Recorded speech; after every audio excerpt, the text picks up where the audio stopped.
Welcome to day 4 of Create Your Flow. So we're back at the wall for this one. We're going to go through the back this time. Super important. A lot of times as we move through the world, either the low back gets really stiff and doesn't move, or it's moving too much and the upper back actually gets really stiff, which I usually find the latter to happen, where the upper back actually gets really stiff. We don't rotate as much, we're not extending as much, and we're moving all through the lower back. So no wonder disc injuries happen and all of that.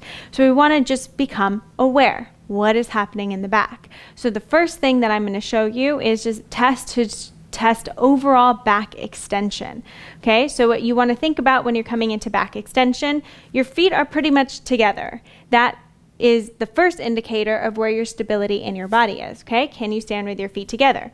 Arms then overhead, wherever that may be. Hips are going to start to press forward, and I want you to open and reach back as much as you can. Now, a really good way to start to do this one and to truly test it is to take your shirt off, so you can be alone. You don't have to be with someone else, sports bra ladies, but have your shirt off so you can actually see what's happening in your back, and I suggest recording it. So not just a picture, but actually record where your back is bending from. Are you initiating from your low back? Are you staying only in the low back, and does it look like the rest of you is moving like a board? So what happens a lot is that this happens and the whole upper back isn't bending, but you feel a lot of pressure right through this area, and that's it.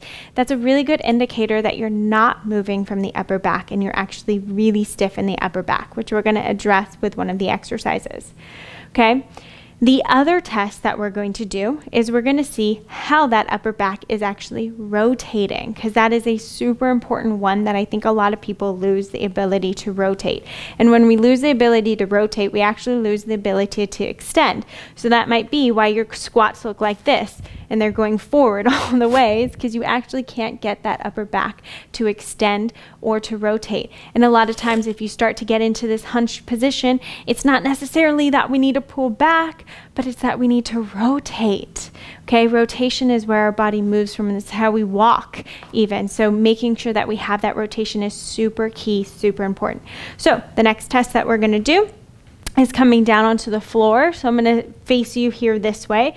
We're going to come into like a child's pose per se. So you're going to be on your seated down on your heels, and then I want you to drop your elbows to the floor. So instead of a full child's pose, bring your elbows right underneath you. Okay, you're going to take one hand right behind your back, and I want you to see how much you can rotate. So I want you to take a picture of this ending range. Now, if your hip is way over here and it's out and over your knee, you're actually cheating. So make sure that hip stays right over your heel and just rotate from that upper back. You should be able to get this shoulder almost vertical.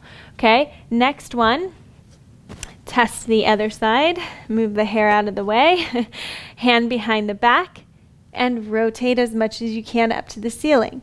Now test both sides. Was one side more than the other? For me, my left side rotates a lot more than my right side, so hopefully you can see that.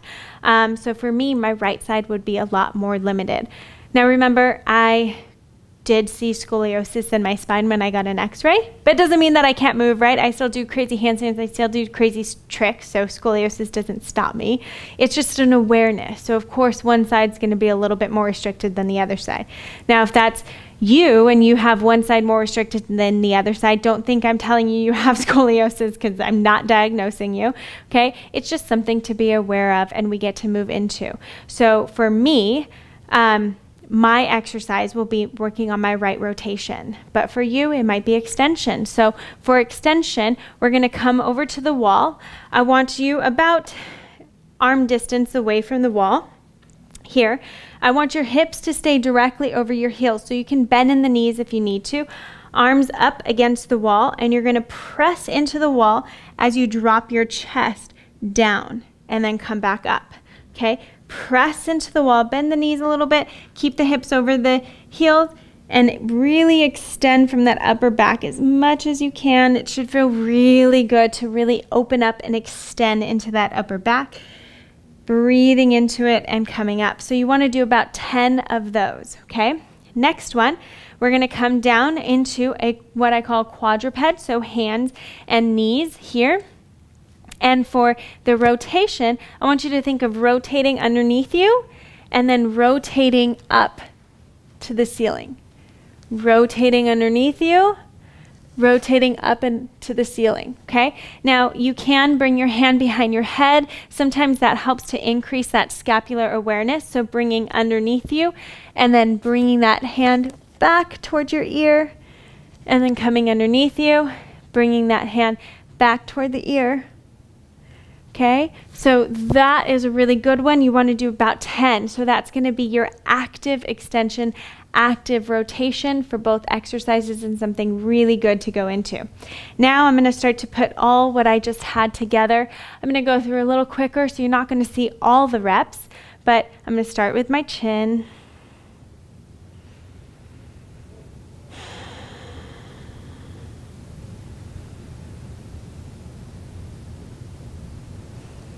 Okay, I'm going to go right down into my shoulder, into my wrist. Okay, getting into that nerve stretch. Keeping my shoulder back and down. About 10 of those. And I'm only doing my right side because that's what's most restricted for my body.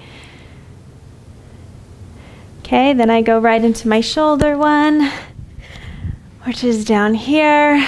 Keeping the shoulder blades back. And then I lift after breathing for a little bit.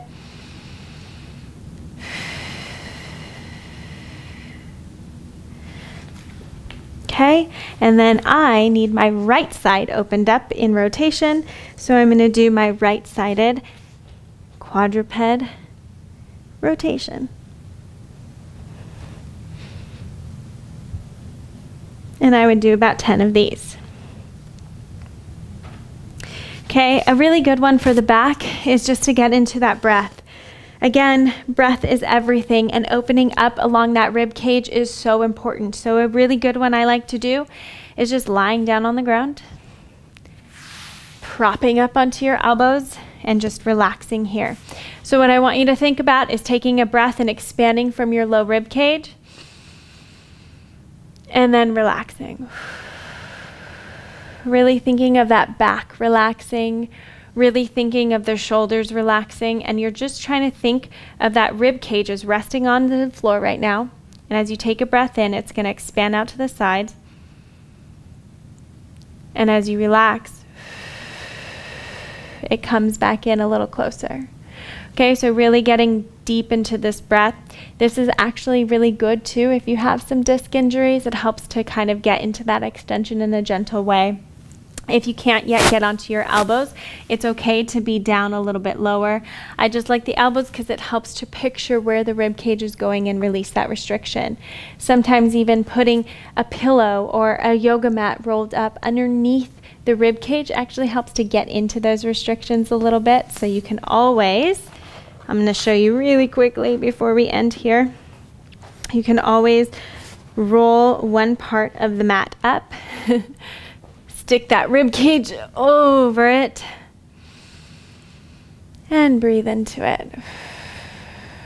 So I feel that going right underneath my rib cage, getting right into my diaphragm, and I'm going to spend a couple minutes here. So really appreciate you guys diving in and checking in on your body today. We've got a few more days left, and we're only going to continue to explore more. Have a good day.